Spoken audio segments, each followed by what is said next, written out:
Ocean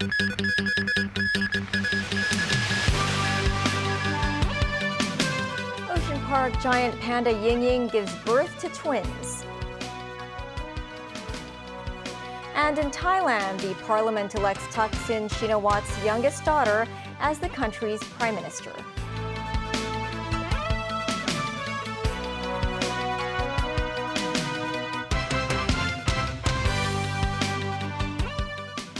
Hello and welcome to TVB News. 17 years after giant pandas Ying Ying and Lele came to Hong Kong, Ying Ying gave birth to a pair of cubs yesterday on the eve of her 19th birthday.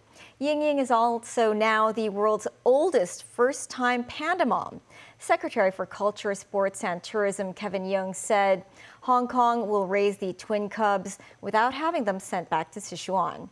A veterinarian says that since Hong Kong has no experience raising panda babies, Ocean Park should take extra caution taking care of the cubs. Jackie Lin reports from the park. As the world's oldest first-time panda mom on record, Ying Ying gave birth to her twin cubs here in Hong Kong, just 1 day shy of her 19th birthday. But visitors would have to bide their time before a meet and greet with Ying Ying and her babies. This as the giant panda adventure attraction will reopen to the public likely after a few months, while Ying Ying is recuperating. So I'm very happy with the panda, just newborn yesterday. That's why I come here today to celebrate Ying Ying's birthday. If they can stay in Hong Kong, I would love to see them every month. It's a shame, but it's so exciting. We would love to see them another time. We've heard the news about We've heard the news, super exciting. Exciting those babies. Yeah, great for Hong Kong. We are very sad because we can see the panda. He is very hard to born his baby. If 19-year-old Ying Ying were a human, she would be around 60 years old. Panda's fertility normally ends at around the age of 20. Ying Ying's twin babies were conceived naturally after failing rounds of natural mating since 2011. In 2015, she was sent to Sichuan for artificial insemination, but that attempt also failed. 4 years ago, Ying Ying showed symptoms of pregnancy, but that was later found to be pseudo-pregnancy. Now, Hong Kong veterinary surgeon Florence Tang from the Chinese University of Hong Kong describes the twin panda cubs as a medical miracle. Tang said Ying Ying's childbearing was made possible probably by the living environment and quality diet. She added that when giant pandas give birth to twins in the wild, one of the newborns often dies. That's because of the panda's insufficient breast milk and difficulty in caring for two cubs at the same time. So Ocean Park has to put in extra efforts to care for the Hong Kong-born cubs. Tang said the panda nannies have to use sweetened water to distract the mother to rotate the cubs being breastfed. In late March, Ocean Park closed the giant panda pavilion for 4 days to complement Ying Ying and Lele's peak mating season in hopes of conceiving a cub. Now that Ying Ying has given birth, the Ocean Park is going to close the giant panda pavilion again until further notice. Jackie Lin, TVB News. It's understood a mainland animal park has delivered panda-use milk powder overnight to Hong Kong's Ocean Park to ensure the panda baby's survival. Apart from the twin cubs, Hong Kong will likely welcome 2 more giant pandas from Sichuan by late September, the tourism chief said. Jackie Lin with the story. In his 2-day trip to Sichuan's Chengdu, Secretary for Culture, Sports and Tourism Kevin Yeung signed a cooperation agreement.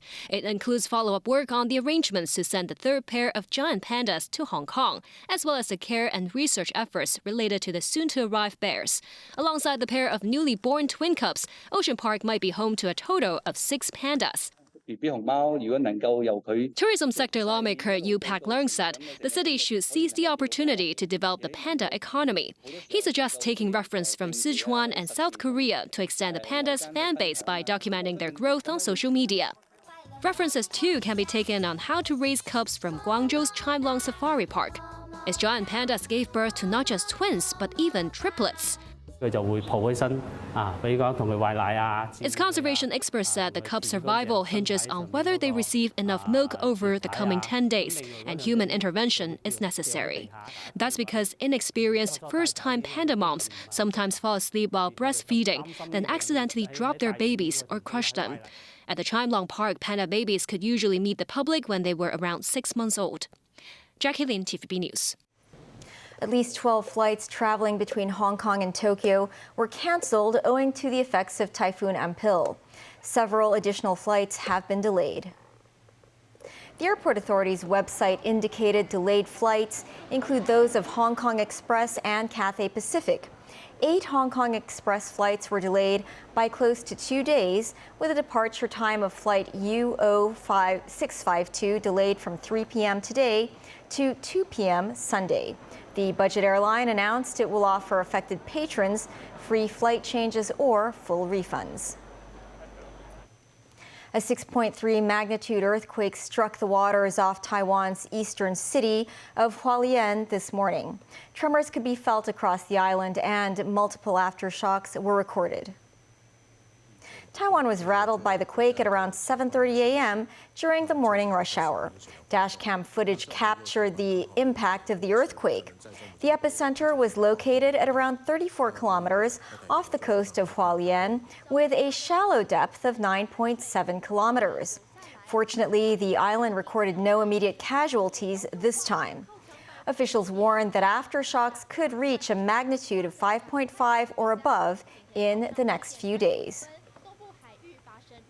Thailand's parliament today elected Pangtortarn Shinawat, the youngest daughter of the divisive former leader Thaksin Shinawat, as the country's prime minister. Daniel Rao tells us more.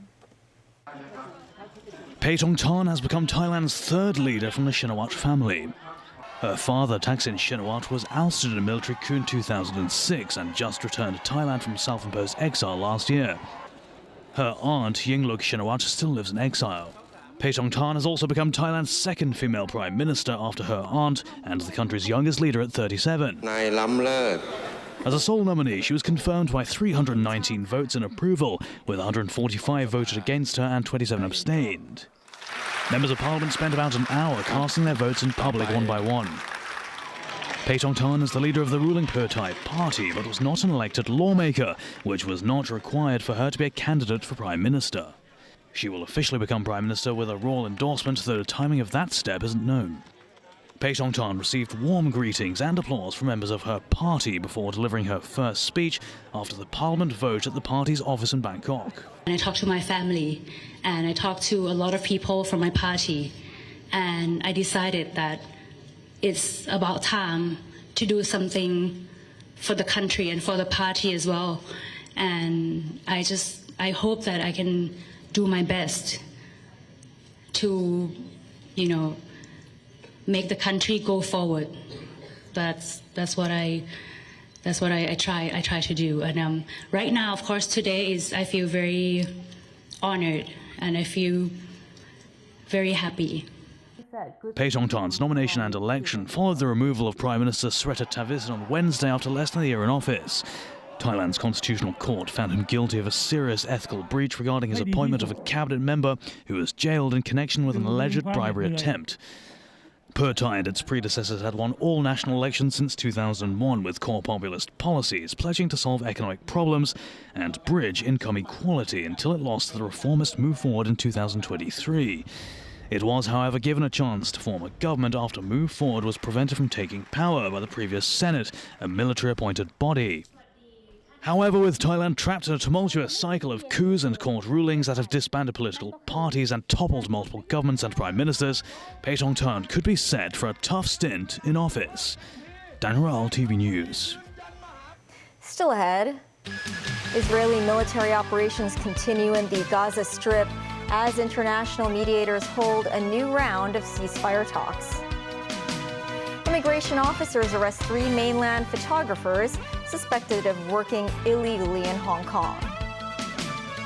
And GDP growth of 3.3% year-on-year in the city during the second quarter of the year.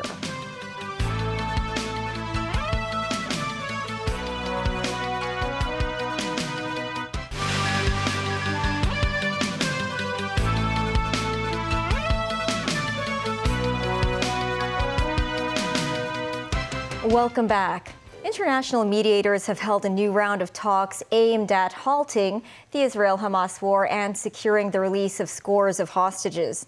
A potential deal is seen as the best hope of heading off an even larger conflict. The region is tense, with Iran saying it would retaliate for the recent assassination of Hamas political leader Ismail Haniyeh in Tehran. Meanwhile, the Palestinian death toll in Gaza, after more than 10 months of war, has passed the 40,000 mark. Nazvi Karim with more. Israeli soldiers working under torchlight in Gaza, preparing to blow up what they say is a Hamas tunnel. The explosions send massive plumes of dust and earth into the air as the Israeli Defense Forces continue to pound Gaza after more than 10 months of war. In Doha, Qatar, ceasefire talks have resumed after the July 31st assassination of Hamas political leader Ismail Haniyeh, who was a key negotiator. Representatives from Israel are meeting mediators from the United States, Qatar and Egypt, while Hamas is absent.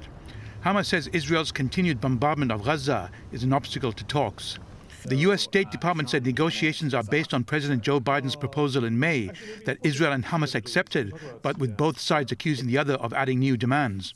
It is an important step. As we've said, that in the lead up to this meeting, we have already narrowed some gaps, and the focus now is on some of the more specific implementation and specific issues as it relates to the agreement. There, of course, is a lot of work that remains ahead. This is a complex situation and a complex agreement, but the work is so important, and we're very pleased that this process has taken place again. The resumption of talks came as Gaza authorities announced that the Palestinian death toll after more than 10 months of Israeli assaults had surpassed 40,000. 6 Palestinians were killed in an airstrike on the Jabalia refugee camp in northern Gaza, while Israel also hit targets in Rafah and Khan Yunis in the south. Volker Turk, the High Commissioner for Human Rights, said that today marks a grim milestone for the world, with 40,000 Palestinian lives officially confirmed to have been lost, according to Gaza's health ministry. Most of the dead are women and children. This unimaginable situation, he said, is overwhelmingly due to recurring failures by the Israeli Defense Forces to comply with the rules of war. Nazvi Karim, TVB News. Ukrainian President Volodymyr Zelensky says his country's forces have taken full control of the town of Sudza in Russia's Kursk region, and they have set up a military commander's office there to coordinate their activities. In Moscow, a Kremlin aide claimed that NATO and Western special services were directly involved in planning Ukraine's surprise incursion into Kursk, though the White House maintained it had not received advance notice of the attack from Kiev. Meanwhile, a Russian court has sentenced a 33-year-old Russian-American ballerina to 12 years in prison on treason charges over her donation to a charity supporting Ukraine. This report from NBC. Tonight, Russian-American dual national Ksenia Karelina, sentenced to 12 years in a Russian prison for high treason, found guilty of donating what her boyfriend says was $51.80 from her U.S. bank account to a charity supporting Ukraine. To call that treason is just absolutely ludicrous. The ballerina appearing today inside the glass box of a Russian courtroom, reminiscent of Evan Gershkovich, who was sent home just days earlier with Paul Whelan and others in a massive international prisoner swap. Meantime, with reports of Russian gains in eastern Ukraine, the Ukrainians announcing today they've gained ground in Russia's Kursk region. President Zelensky claiming his military is now in complete control of the Russian town of Sudza, setting up a military command post. Ukrainian media broadcasting pictures of aid being distributed to occupied Russian civilians. We spoke with one of President Zelensky's top advisors, who insists the goal is to defend Ukraine. Is this an occupation? No, this is definitely not an occupation, he says. This is a destruction of the military objects of the Russian Federation in the Russian rear. On Wednesday, Ukrainian special agents captured more than 100 Russian soldiers, according to a security source, replenishing what they're calling a POW exchange fund, while the Russian Ministry of Defense put out its own video of captured Ukrainian soldiers. Ukrainian officials say prisoner swap talks are already underway. Historically, U.S. officials have been very careful with what they say so as not to provoke the Russians. Today, we did hear from the NSC's John Kirby say that so far he has not heard any escalatory rhetoric from the Russians, particularly on the question of the use of nuclear weapons, which is noteworthy. Hong Kong recorded GDP growth of 3.3% year-on-year in the second quarter of this year.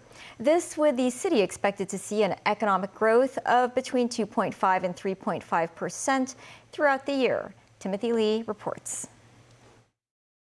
The city's economy continued to experience a gradual upward trend in the second quarter of this year.